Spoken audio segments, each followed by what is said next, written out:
Yeah,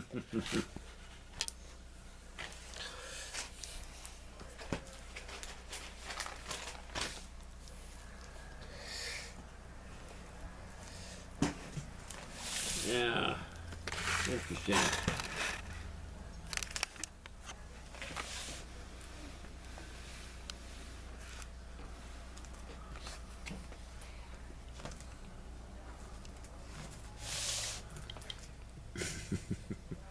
What do you see in that picture? Yeah. This guy right here runs for president every year. Who is he? I don't know. But I phoned him, and he said, yeah, we'll come. And I phoned this one other guy here I was going to show you.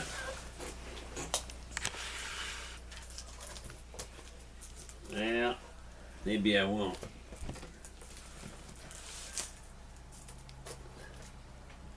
Most of the candidates are here. That there is Jesse Jackson and Paul, my brother. And I mean, I can get you copies of these pictures if you need them. So That's good. anyway, guy from Milwaukee. I mean, Minnesota. He was one of the best speakers we ever had. He's a lawyer, and I called him at his office, and he answered the phone. You know, you never get that with candidates. And Was this in '84?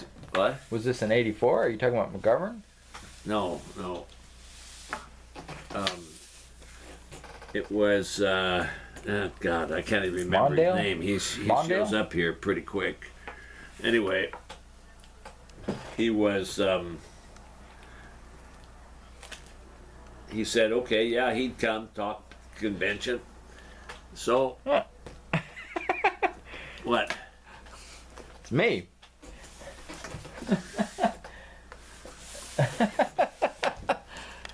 Anil Naik. Yeah. That's funny. Yeah. I have no idea if that photo even existed. What year was that? Oh, that would have been in 2000 something. Well, anyway, and this guy was coming. It was time for him to speak, and he came from the back of the auditorium, was walking up the aisle. People were shaking his hand and so forth, and we had people up above in the Coliseum that were, you know, throwing balloons down, things like that, ready to go. And so as he was coming up, they had a balloon drop, and so here comes the balloon down, and they were coming down so that they came around him when he was up there. But they also had a bale of hay up there that they were going to bust loose and send it down. But there were kids doing it, and they didn't realize what they were doing, and he just pushed the bale of hay off. Oh no! And it come down, it would have killed him. And it missed him by not far. It just right down behind him. And what year was this? What? What year was this? No, I don't. I don't know. I have all this stuff in you know, essay form. I mean, the programs each year, so I can tell you who spoke each year as opposed to who didn't speak, etc. And so, and not only did the bale of hay come down, but so did a stapler. And so You're not talking about Mondale though, right? who? Mondale? No. Um, just a minute. I'll show you the guy. I might even have it. McCarthy? Labeled. Eugene McCarthy, Hubert Humphrey. Humphrey was from Minnesota. It wasn't Humphrey. It was somebody else running that. Let's see here.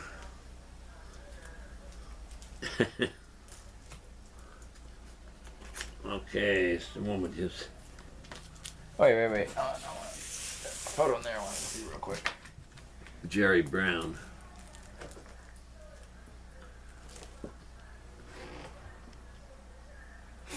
Back at Susan's head. That was at the dinner at the Coliseum. So this was probably 92, right? Jerry Brown? Maybe, Yeah, 'cause no. It was 78, 76. I think that's right, yeah. What year did you graduate? 98. Yeah. 98, huh? 98. George Bush.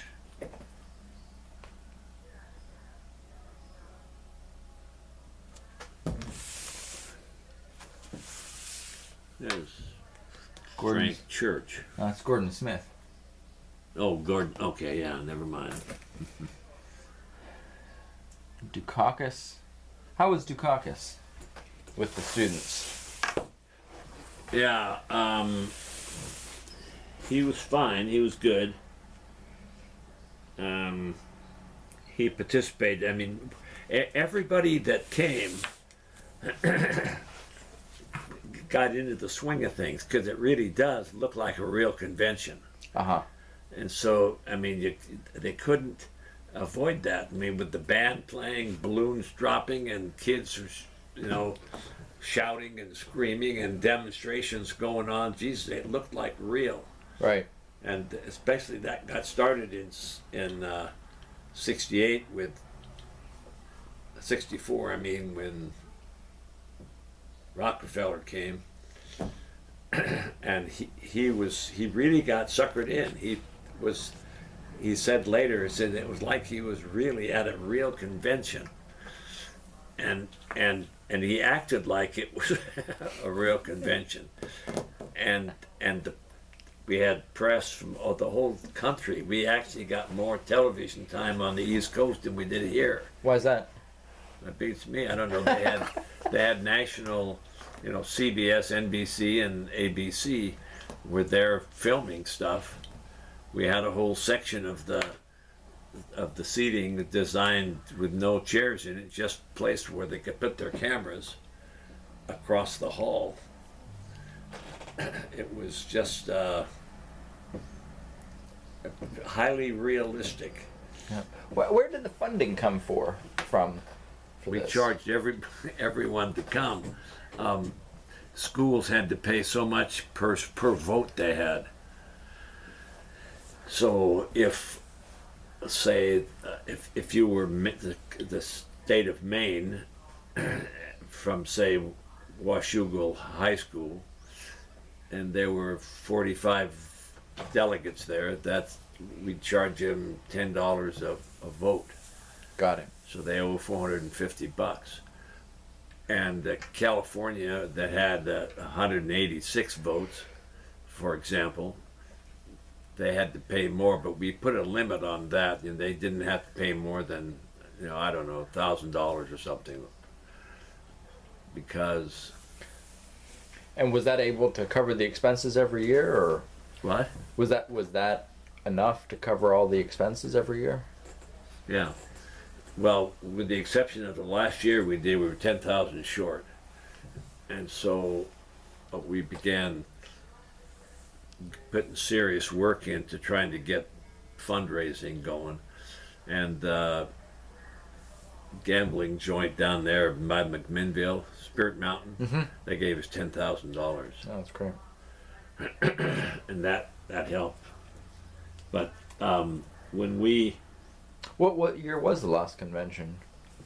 what, the last one? Was that 04 was the last one?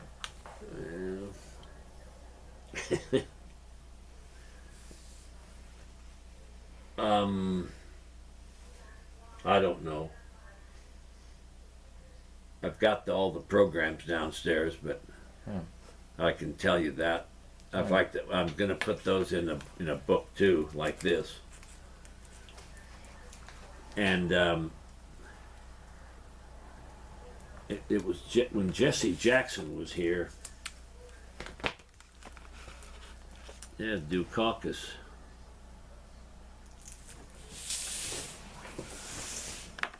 That was a good picture there.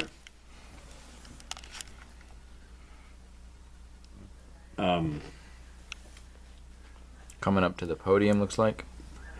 At one point, when Kennedy was came to speak,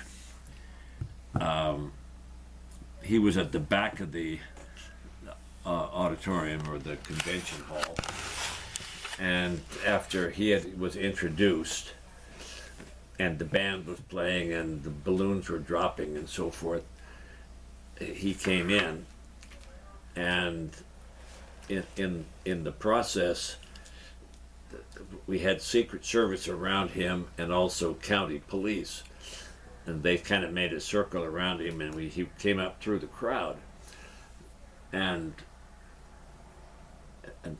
I was ahead of Jackson, and there was a cop there, a county cop, and he was sort of leading the profession. We were, going around, and the kids were swamping around all to shake hands with him. And in the process, that was a frightening thing, because there were 3,000 kids or so there pushing in on you, and and they were the kids in front wanted to shake hands with him, but kids behind him were pushing. So everybody was being held back by the police, who would just stop them from crushing. And this again, it's Bobby Kennedy in '68. Yeah. Now, go ahead. Sorry. Well, so I said to the cop in front of me, I said, Jesus, this could be dangerous. I mean, they could trample us here. And he said, nah, it's no problem. They're just a bunch of kids. And I said, but there's a lot of pressure on the people behind pushing in. And he said, nah, that's no pressure. He says, watch this. And he just took his arm like this and just went, and moved a whole bunch of them out of the way. It says they're light. I mean, they move easily. When you're in an adult crowd with people are weigh 250 pounds or whatever, that's a little different. Right. But I mean, so the cops felt nothing. I mean, they thought it was fine, no problem. And so, but Kennedy was out of it. I went back to talk to him when they got there, and he was in the hall behind, not yet in the room. And so I was talking to him, and I was trying to tell him the format of what's going on. His people had told him, but I like to go over that with every candidate so that they know what's happening. I said, when you enter the hall, they had a speech before you come in, and they will formally introduce you when you get up on stage. And when I was talking to him, it was like he was like this, looking at me, only his eyes were looking over here, and he was not focused on me, who was talking to him. And I thought, Jesus, I mean, it's strange talking to somebody like that, because he would respond, but he's like, I'm talking to you, okay, and and he was just looking someplace else, and it was like he was on drugs. Do you think he was? I thought at the time, Jesus, he's either on drugs or he's dead tired, one or the other. And so it took half hour or so to get him through the audience, shaking hands with people and so forth. But all the time, it was like he wasn't there mentally. It was just, this was 2 weeks before he was assassinated, you know. Right. And so we got him up on the stage. Here's where Edith Green, she had given a speech about him first, and then he was on the stage, and then the person that was going to nominate him gave a nomination speech, and then they had a major demonstration, and he was on the stage all this time. And he was aware of where he was and so forth, but not focused. It was strange. I've never had that before with any other candidates. I mean, like with Dukakis here, you talk to him, he's focused on you like we are. Right.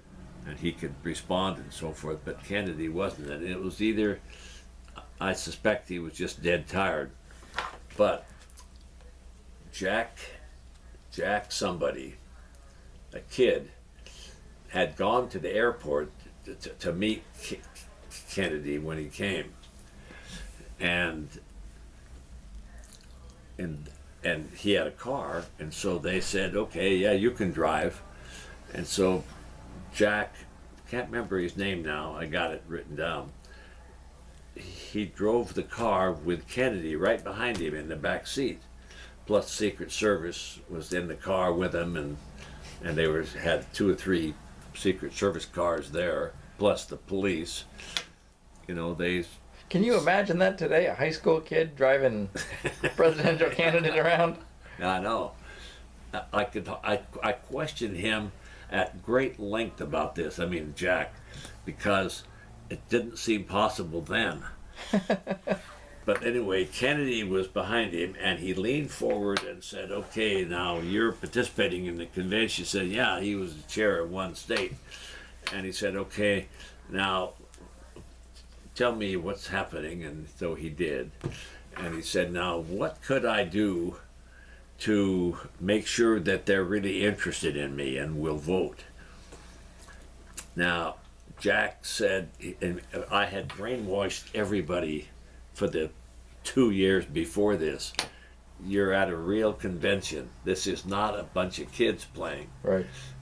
And he knew that, and Jack was a good student, and he said, look, we are here doing this, and this isn't the high school world, it's the real world. There'll be the local press is there, plus the national press, national television is going to be there. He was absolutely aware of this. And so Kennedy said to him, what could I do to alienate these kids? And so Jack told him, he says, talk down to them. And he said, because this is what we told the kid, that said, thank the teachers for setting this up for you, you know, and talk down to the kids like they were kids rather than adults at a convention. Right. Now, the kids were told that they got to dress like the delegates, suits and nice dresses and things, and so he went over this all the way into town from the airport. And then when it was over, Kennedy thanked him, and then the Secret Service brought him into the building. Okay, now, I assumed that Kennedy was asking this because he didn't want to alienate the student bodies. I mean, all those kids, there were 3,000 of them there. Okay, and when he got up there then, and he took to the podium, it was like it was when I was leading him in. He's going to talk to me, but he's looking over here. Right.